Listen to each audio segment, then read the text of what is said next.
All right, y'all. Welcome back to Undisputed Interviews. I'm gonna be very busy this week, so I'm filming my full breakdown and prediction of UFC Fight Night: Gilbert Burns versus Michael Morales in the Apex. 6 days this Saturday coming up.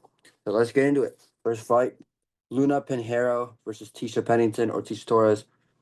Um, they're both not bad. Luna Pinheiro's coming off a couple losses, and so is Tisha's coming off a win. She just beat what's her name, Carla Esparza, but she retired right after. So it's an alright win. Not really though. Nonetheless, she's coming off a win. Um, Tisha's good at short. She's a lot shorter, so she's gonna be able to she's gonna need to get in the distance, slipping, jab, uppercut, and with Luna, she can just shoot the leg kicks, keep to the body, step back twos. The uppercuts are there when Tisha tries ducking in for takedowns or ducking in to get into range. So I'm gonna take Luna Pinheiro, probably by decision. I don't see her knocking out Tisha or finishing Tisha. Tisha's really durable. She's hard to submit. She's very hard to knock out, and she can take some pain. She can definitely take kicks to the head. She's really durable. Luna is less durable. So if Tisha really starts wearing on her with the pressure, I don't know. Luna could just melt to the pressure, maybe shell up against the cage. Tisha ripping body shots and go down, and Tisha maybe just is able to do that and maybe stop her if depending on the pressure that she puts on. But I'm gonna trust Luna to fix her past mistakes in her past fights.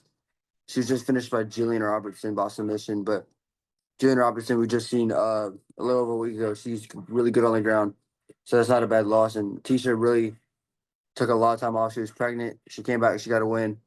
But I think that's as far as it goes to kick off tonight. I think Luna Benhero wins by decision. I'm going to say 29-28, close decision. Tisha maybe gets the first. Luna then is warmed up and gets the last two. So give me Luna Pinheiro by decision.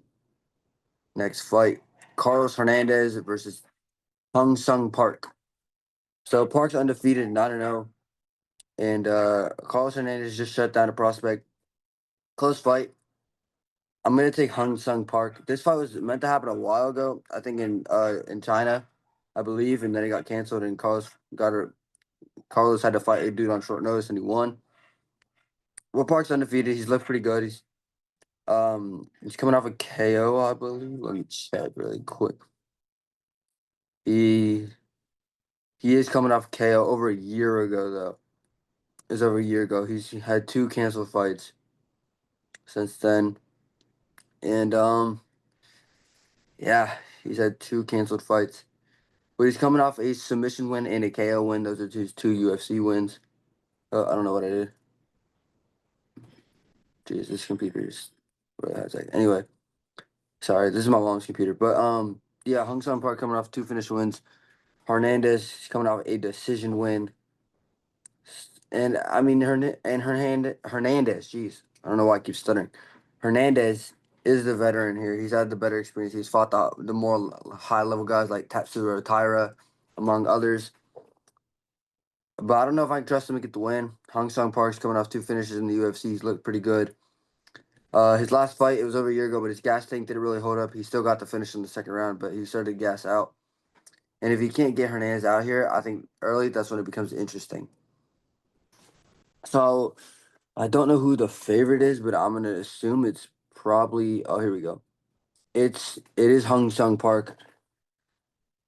Carlos Hernandez is only 31. I'm gonna take Carlos Hernandez to get this victory. I'm gonna trust Carlos Hernandez to get the win. I'm gonna say decision 29-28. Just able to implement the wrestling. Hung Sung Park, maybe his gas tank doesn't hold up like his last fight, and Hernandez is able to take over late to get the win. But if Hong Sung Park's gas tank does hold up, then it becomes an interesting fight. Then we're gonna see who can land the better shots and who just has the better gas tank. But I'm gonna trust Carlos Hernandez to wrestle him, work him against the cage, tire him out, body shots, body kicks, and to get the win like that. So give me Carlos Hernandez. Next fight, another female MMA. Oh my god. Denise Gomez versus Elise Reed. I'm gonna keep this very short. Denise Gomez should come in here and absolutely KO Elise Reed. Elise Reed's old. She's not really. She's 32, but still. Gomez is minus 500. She's minus 500 favorite. She's 25. She's power. She's powerful punches. Good leg kicks. good submissions. And Elise Reed is just she's 8-4. Her record's 8-4. She's not that good, and I'm not really impressed with anything she's done as of late. With Denise, I believe she's coming off a win. I think she's coming off 2 wins. I could be wrong. She's coming off 2 wins. Yep. 2 wins. Her last fight, she beat Karolina Kowalkiewicz, which is a really good win. So, yeah, I don't want to say. I'm gonna say she knocks her out in the first round. I'm gonna say first round KO, second round KO for Denise Gomes. She comes in here and dominates Elise Reed, and then she should get a ranked opponent next. Next fight, Connor Matthews versus Yadir Del Valley. I don't know. Um, I haven't seen really anything of Yadir, to be honest. I know he's undefeated. I know he's a okay boxer. He's pretty okay. He's decent. And Connor Matthews isn't that good, to be honest. He's really not. He probably shouldn't even be the UFC anymore. So give me Yadir. I'm gonna say Yadir by.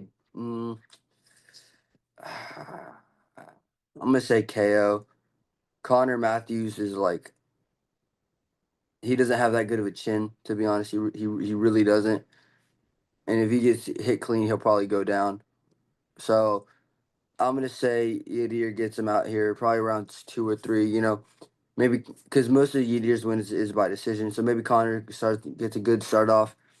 The leg kicks are implementing. Maybe jab head, jab body, keeping it basic with the boxing. Couple teeps to the body, couple like body hooks, ripping those when Yadir's against the cage.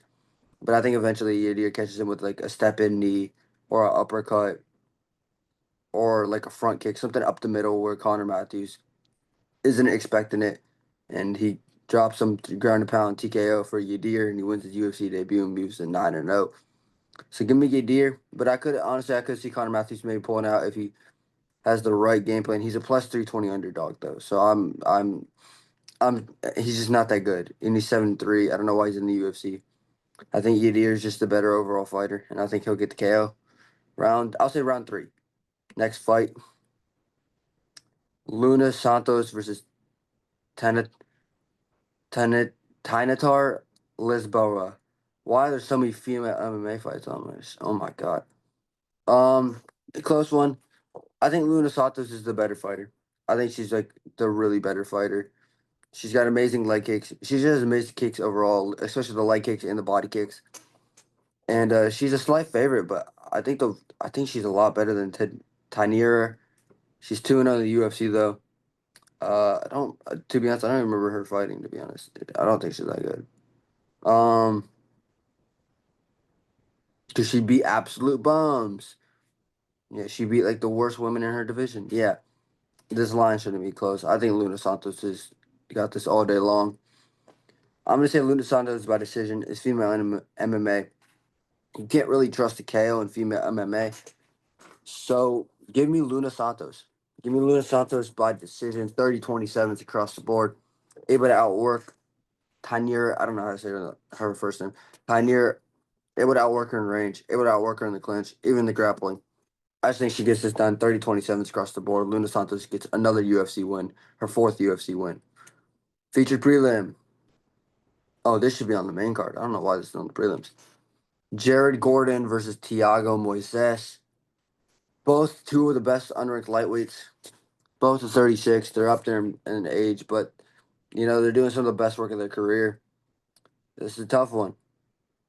Very tough one. Very tough one. I'm gonna take. Oh, dang, they have the same UFC record, 8-6 for both men.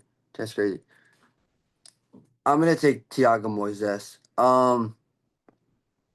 Jaron Gordon goes to me after agreeing to do an interview, and I don't really like him. He seems cocky. He seems like disrespectful as a person, and he gets hit a lot. And Moises, especially leg kicks, he gets clipped with leg kicks a lot, especially calves. And Moises got some nasty, nasty calf kicks, and his submission game's okay. Moises' submission game is really good. Gordon's is okay. I think Gordon's got the more power on the hands, but Thiago has an okay chin. I mean, he's fought the likes of Ludwig Klein, Islam Makhachev, Benoit Saint-Denis, and those are all pretty good fighters, especially Makhachev, like the greatest lightweight of all time almost. So give me Moises. I'm going to say by decision. 29-28. I think this is a close fight. I think Jared Gordon definitely will have his moments throughout the fight, but I think Moises is just going to be able to keep it at range. Pop the jab, maybe snap Gordon's head back a little bit, maybe bust his nose a little bit, bust the side of the eye with an elbow when Gordon steps in, and maybe the knees of the body in the clinch. If Gordon tries clinching those knees of the body and uppercuts to the body could work, or the uppercuts to the head and the clinch. Because Gordon's not that tall, so the knees are there, the uppercuts are there. It's not going to be too hard to hit him with that up close. So give me Thiago Moises by decision. Dang, we're flying through these. On to the main card. On to the main card. All right. Mateus Camilo versus Gabe Green. Um, I'm a big fan of Gabe Green. Super nice guy. We're actually friends. Um, I've done an interview. He follows me on Instagram. All that good stuff. I'm gonna go Gabe Green. This is at lightweight. Gabe Green used to fight at 170. He was really small for the division. This is at 155. And I can trust it. I'm gonna say Gabe Green by decision. I think this is a close fight. I think both men have pretty good striking and pretty good grappling. I think they're just both well rounded overall. But I would give the boxing to bro Camilio is his name. Camilio. 44% of his wins are by KO, but all of his losses are by submission. And I just don't see Gabe Green submitting him. I just don't. I don't think. I mean, maybe a guillotine if Camilo just trying to take down Gabe Green. Maybe that guillotine's there for Gabe Green. But I think he's just gonna be able to out wrestle him mainly. I think Gabe Green's gonna be able to out wrestle him, and you know, I think the distance would definitely be trouble for Gabe Green. He's a slight underdog. I mean, they're both the same height, but like I think Camelo has better straight shots, jabs, straights, jabs of the body, all that good stuff. But I'm gonna say that Gabe Green's able to weather the early. Jeez, Louise, dude, I don't know why I can't talk. I might be getting sick. I haven't been feeling that good anyway. I think Gabe Green's gonna be able to weather the early storm and get the advantage late in the fight for the decision win. 29-28 across the board. Maybe even a 30-27 if Camilo doesn't start as fast as normal. So yeah, give me Gabe Green. Give me the underdog. Next fight, Julian Erosa versus Melquizael Costa. Julian Erosa just beat the dog shit out of Darren Elkins at UFC 314. Costa's coming off a couple good wins, two good wins, Andre Fili and Christian Rodriguez. I like Melquizael Costa here. I think he's been submitted by four. He's been submitted by Moises, who's also on the card, but that was 2 years ago, up a division on short notice. And since then, he's looked pretty okay, besides getting beat up by Steve Garcia. But Steve Garcia is really good. And Julian Rosa, he has pretty good submissions, but he's a nasty guillotine.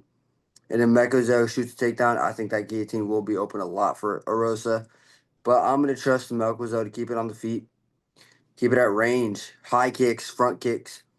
You know, the big shots to the head, because Julian Rosa can get knocked out. He's been knocked out plenty of times before. And I'm going to trust Melquizael to knock him out again. I'm going to say round one head kick. I think Julian Rosa will try something sloppy. Melquizael will step back, 1-2, step back again. When Rosa tries countering, head kick, clips him on the side of the head, drops him, ground and pound, maybe crucifix elbows to stop him there. And I think Costa's going to get another win, and then he'll probably be one win away from a ranking or getting a ranked opponent. So give me Melquizael Costa by KO in round one with a high kick, with a front kick, with an overhand, something big to the chin that drops Erosa in the ground and pound follow up for the win. Give me Costa, who is a minus 220 favorite as well. Next fight, Nursultan Ruzaboyev versus Dustin Stoltzfus. Um, both men are coming off clean KO wins. Especially Stoltz, who's coming off a nasty round one KO of Marc-Andre Barriault, who just fought yesterday and got a nasty KO win. But I'm gonna take Nursultan Ruzaboyev by I'm gonna say KO. I'm gonna say KO. He hits really hard. Dustin Stoltz got brutally KO'd in 14 seconds by Bruce Magomedov. He's been dominated on the ground. He's been TK'd on the ground and on the feet. And I just don't see a world where Stoltzfus is able to keep that chin tucked for 15 minutes against such a sharp and such a powerful striker like Ruzaboyev. especially the straight shots for Ruzaboyev. The body hooks are good. I could definitely see Stoltz was maybe catching him with an uppercut and dropping Ruzaboyev to get around maybe that first round. But I'm gonna say Rusaboyev gets him out there round one, round two, pretty early on. I don't think Stolfus is really gonna be able to take that much punishment from Rusaboyev, especially to the face, especially on the chin. I just don't think he has that good of a chin. And I think Rusaboyev's just the harder hitter and the sharper hitter and just better at range. So give me Nursultan and Rusaboyev for the KO, and to be on a 2-fight KO win streak. Next fight, featured fight. Oh wow, there's only 12 fights. Featured fight. Sodiq Yusuff versus Myron Santos. Uh, this is at lightweight. Yeah, it is at lightweight. I don't know why I said featherweight, but it's at lightweight. Both men are 145ers. Sadiq Yusuff and coming off a KO loss. Myron Santos coming off a robbery win. He definitely lost, but he still got the decision win. Don't know how. AFC 313. Santos is the favorite. I think this is a very clear Sadiq Yusuff win. Sadiq's only 31, but Santos is 24, so he definitely is younger. Sadiq and him are the same height, and Myron Santos got just an inch in reach, so he's got a couple advantages. But I think Sadiq Yusuf is going to be able to come in here, bully him on the feet, just power through him, plow through the shots Santos throws. I don't think Yusuf's really going to be able to really get hurt that often. I think in the grappling, Yusuf has the advantage wrestling wise, but I think submissions. I think Myron Santos could catch him in a triangle or something if Yusuf gets sloppy with a takedown. But I'm gonna trust Yusuf and his experience against high level competition like Arnold Allen, like Edson Barboza, like Diego Lopez to get this win. I'm gonna trust him to get this win by decision. I'm gonna say 30-27s. Sadiq Yusuf just is way better than Myron Santos, I think. I don't think Santos is that good. I think it's a little overrated. So give me Sadiq Yusuf. He's the underdog. I might put money on him, to be honest. I might put money on Sadiq if I feel like betting. I think that's a free money line at plus 120 for Yusuf. So give me Yusuf's allowed or not Yusuf's allowed. Sadiq Yusuf to get back in the win column after over a year out. Let's go, Sadiq. Co-main event: Paul Craig versus Rodolfo Bellato. Um, Paul Craig's 37. He was fighting at 205 pounds, moved down to 185 pounds for almost 2 years. Got one win. Other than that, he was bullied in every department. He KO'd and submitted and beaten up and all that. His last fight was against Bo Nickel at MSG.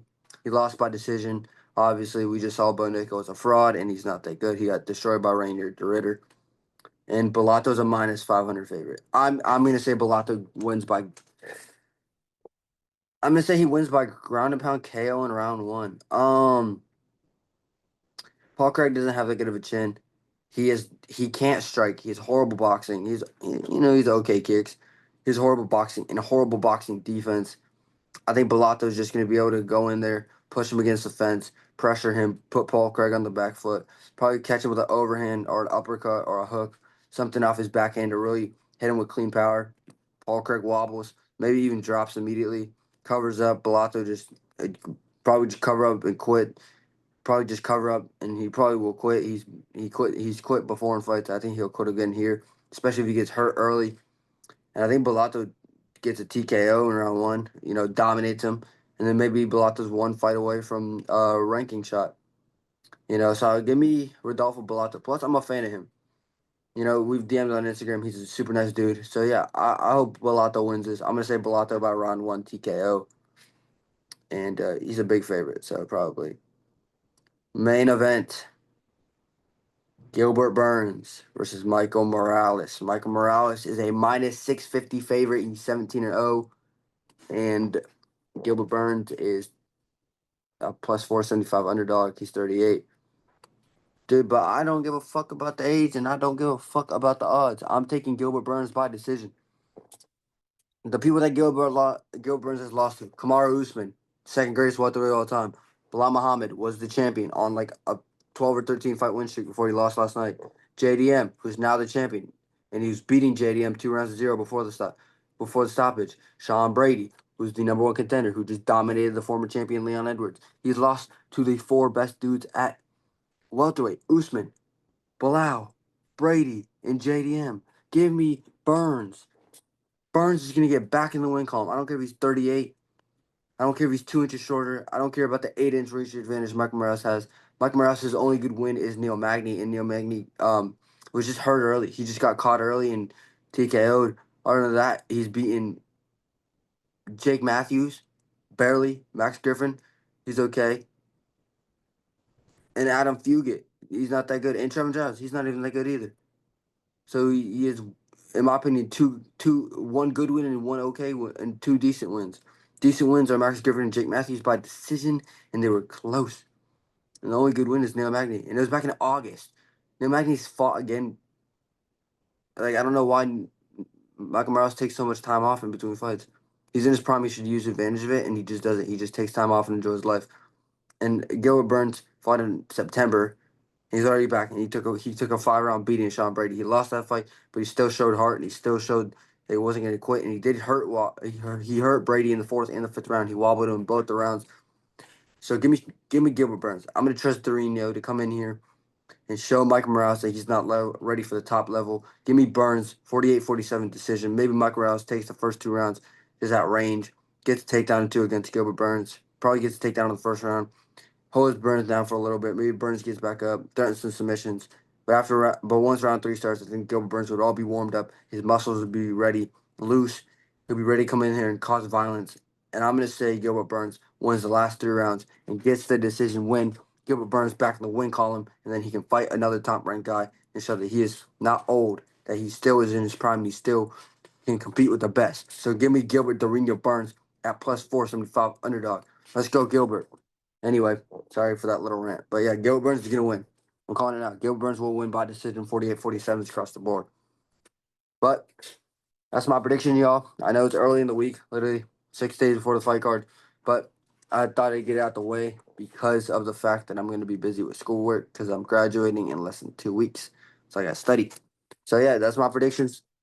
Let me know what your predictions are in the comments. Let me know who you think is gonna win the main event, the co-main event, the first fight of the card. I don't care. If you think someone's gonna win one of the fights, let me know. Make sure you like, comment, share, subscribe, all that good stuff. The Undisputed interviews, and we're gonna have an interview coming out soon. Hopefully, working on it with a UFC fighter that just fought recently. So stay tuned. Appreciate y'all. I'm out.